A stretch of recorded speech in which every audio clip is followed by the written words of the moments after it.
કોરોનાને પગલે ભગવાન જગન્નાથની રથયાત્રા પણ કેટલાક અંકુશો લાદવામાં આવ્યા છે। ત્યારે સુરતના પીપલોદ સ્થિત ઇસ્કોન મોલમાં પણ ભગવાન જગન્નાથની રથયાત્રા નીકળી હતી, જેમાં અનેક ભક્તોએ આનંદ ઉમંગ સાથે રથના દોરડાને ખેંચી પ્રભુજીના દર્શનનો લ્હાવો લીધો હતો। આ વિશેષ અવસર પર વિશેષ અતિથિ તરીકે પદ્મશ્રી ડૉક્ટર કનુભાઈ ટેલર ખાસ ઉપસ્થિત રહ્યા હતા અને રથયાત્રામાં ભાગ લઈ ધન્યતા અનુભવી હતી। आज भगवान जगन्नाथ की रथ यात्रा का पावन दिवस है। इसके लिए आषाढ़ सुदी दूज इस्कॉन मॉल पिपलोद में भगवान श्री जगन्नाथ जी की रथ यात्रा का आयोजन किया गया है। उसके स्वागत करने के लिए हम सब यहाँ पर उपस्थित हुए हैं। भगवान को रथ में यहाँ पर पूरे मॉल में इस्कॉन मॉल में भ्रमण कराया गया है एवं उनकी आरती व 56 भोग व महाप्रसाद का आयोजन किया गया है। भजन कीर्तन के बाद सभी भक्तों को 56 भोग का प्रसाद एवं महाप्रसाद का आयोजन है। आप सबसे विनती है कि सबको लाभ लेना है।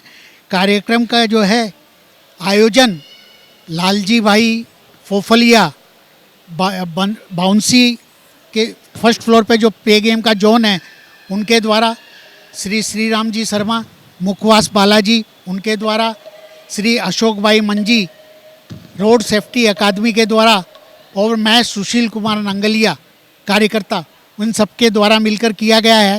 तो आप सबसे अनुरोध है कि इस महा कार्यक्रम में महाप्रसाद में सब शामिल होकर लाभ लेकर हमको अनुग्रहित करेंगे। और मैं अब माइक जो है प्रभु जी के पास में देता हूँ। हरे कृष्णा, दंडवत प्रणाम सबको, सब भक्तों को। और हमें बहुत खुशी हो रही है कि आज का दिन, वैसे बहुत प्रतिबंध है लेकिन प्रभु जी ने यहाँ बहुत सुंदर व्यवस्था किया है रथ यात्रा का।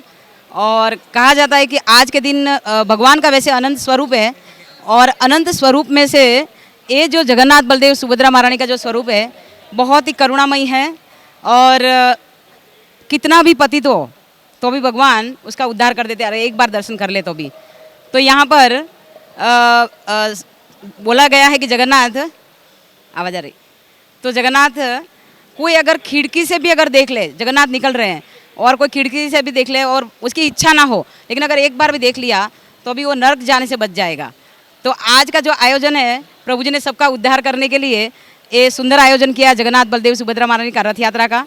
और भगवान को सारे उत्सवों में से ये जो रथ यात्रा का उत्सव बहुत ही पसंद है, बहुत प्रिय है। और भगवान को ज़्यादा से ज़्यादा अगर प्रसन्न करना है तो रथ यात्रा में हम किसी भी प्रकार की सेवा करके भगवान को प्रसन्न कर सकते हैं। और हम 84 लाख योनि से सारे जीवों को मुक्त कर सकते हैं।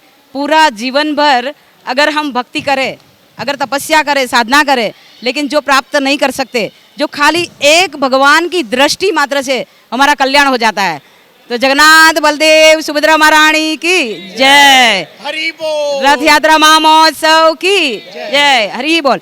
और मैं बहुत बहुत बहुत धन्यवाद मानती हूँ लालजी प्रभु जी, शारदा सच्ची माता जी और उपस्थित सारे भक्त, अशोक प्रभु जी, राम प्रभु, और मैं नाम से सबको, मैं सब जो, हाँ, श्री राम जी प्रभु, और सबका बहुत बहुत धन्यवाद, क्योंकि इतना सुंदर आयोजन किया है। हम लोगों की कल्पना के बाहर है कि हम भक्तों ने जो आनंद लिया है और सबने आनंद लिया है, जो इतना आनंद शायद हम लोगों को बाहर निकलते हुए भी नहीं मिलता है। रथ यात्रा निकलने का महत्व बताती हूँ, मैं शॉर्ट में बताऊँगी। एक्चुअली भगवान का जो ये स्वरूप है, भगवान का आधा हाथ है, आंखें बड़ी बड़ी है, भगवान की पलक नहीं है। और भगवान जो है ये स्वरूप में क्यों है, तो भगवान 11 साल 6 महीना वृंदावन में रहे थे, 14 साल 6 महीना मथुरा में रहे। उसके बाद भगवान गए द्वारिका में 100 साल रहे। लेकिन व्रज का जो भाव था भगवान में, जो व्रज को भूल नहीं सकते हैं भगवान। कहा जाता है कि भगवान अप्रकट रूप में वृंदावन में हमेशा नित्य निरंतर रहते हैं। तो भगवान जब द्वारिका गए तो 16,108 रानी थी, उनका बहुत बड़ा परिवार, 1 करोड़ से भी ज़्यादा बड़ा परिवार था। और भगवान को हमेशा प्रसन्न करने की कोशिश करते थे। लेकिन भगवान जो है हमेशा विरह में रहते थे, व्रज के विरह में रहते थे। तो एक दिन उनकी सारी पटरानियों ने पूछा रोहिणी माता को, बलराम की माता को, कि आप तो व्रज में थे, पहले से उनके साथ है, तो ऐसा क्या तकलीफ है भगवान को कि हम लोग कितना भी सुख देने की कोशिश करते हैं, कितनी भी सेवा करते हैं, लेकिन भगवान बिल्कुल भी मतलब कि कभी कभी मतलब रो पड़ते हैं और उनका जो तकिया है वो गीला हो जाता है। तो उन्होंने ये जो भगवान की बोले मैं बताऊंगी, लेकिन कृष्ण बलराम अभी ये लीला सुन के यहाँ रह नहीं पाएंगे, ब्रज में भाग जाएंगे, तो इसलिए यहाँ आना नहीं चाहिए। आप एक कोई मतलब कि वहाँ पर आप पहरा भरो। तो सुभद्रा महारानी को वहाँ पर डोर के पास में खड़ा किया था और सारी पटरानियाँ उनकी सुन रही थी, रोहिणी माता ब्रज की लीला सुना रहे थे। तो उस टाइम पर ऐसा हुआ कि सुभद्रा महारानी सुनते सुनते इतनी लीन हो गई सुनने में और इतनी आवाक हो गई एकदम कि उनका हाथ और पैर सब अंदर चला गया। तो बाद में कृष्ण और बलराम कब आके खड़े हो गए बाजू में पता नहीं चला। तो ये दोनों भाई भी आधी लीला सुन ली और उनका भी हाथ जो है आधा गल गया, अंदर चला गया और आंखें बड़ी बड़ी हो गई उनकी। तो ये जो लीला है वहाँ पर हुई थी। तो ये जो लीला मतलब ये स्वरूप जो है वो और किसी ने नहीं देखा था। वो नारद मुनि वहाँ पर घूमते घूमते आए, नारद मुनि ने देख लिया। तो नारद मुनि ने ये स्वरूप का दर्शन किया था। नारद मुनि ने बोला कि ये जो स्वरूप है, ये स्वरूप का दर्शन भगवान आप सबको करवाइए, पूरी दुनिया को करवाइए। तो भगवान ने तथास्तु कहा।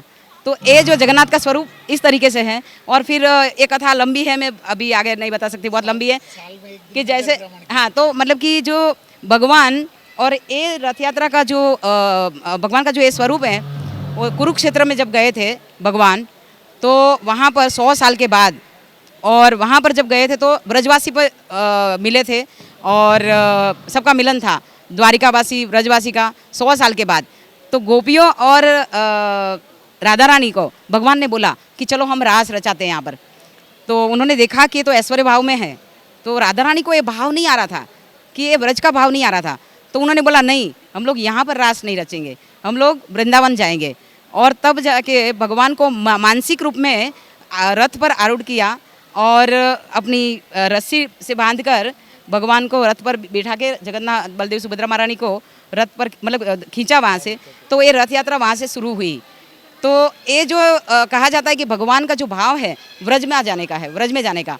तो वृंदावन जाने का इतना मूड होता है, 100 साल के बाद जा रहे हैं भगवान। और ब्रजवासियों के लिए पूर्ण रूप से शरणागति है ब्रजवासी, तो उनके लिए कुछ भी कर सकते हैं।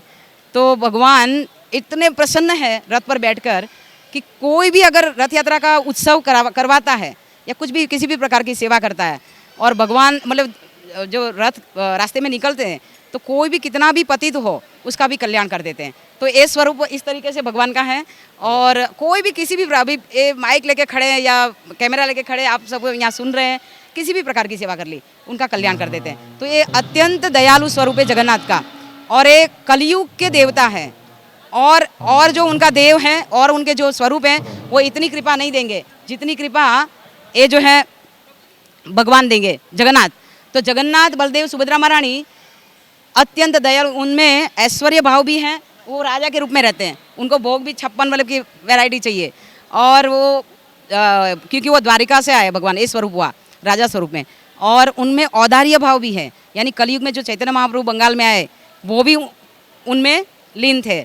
तो वो भाव भी, उनके औदार्य भी भाव भी हैं और उनमें माधुर्य भाव भी है क्योंकि वो वृंदावन में जा रहे हैं रथ पर आरूढ़ होके। तो तीनों भाव एक साथ है, इसलिए विशेष विशेष कृपा देते हैं। तो जगन्नाथ बलदेव सुभद्रा महारानी की जय, रथ यात्रा महामहोत्सव की जय। हमारी रिक्वेस्ट को मान रखते हुए पद्मश्री कन्हूभाई टेलर जी अपनी पूरी चैनल के समेत हमारे इस्कॉन मोले रथ यात्रा के पावन अवसर पर पधारे। हमने यहाँ आयोजन किया है भगवान जगन्नाथ जी का। मैं अशोक मांझी, कालजी भाई फोफलिया जी और श्री राम जी बालाजी कैटर्स वाले, उन्होंने मिलके ये रथ यात्रा का पावन अवसर पे आयोजन किया है। तो श्री कन्हूभाई टेलर पद्मश्री और उनकी चैनल का बहुत बहुत शुक्रिया, आभार। हरे कृष्ण। मयूर टेलर साथे विजल पटेल, दिव्यांग न्यूज़, सूरत।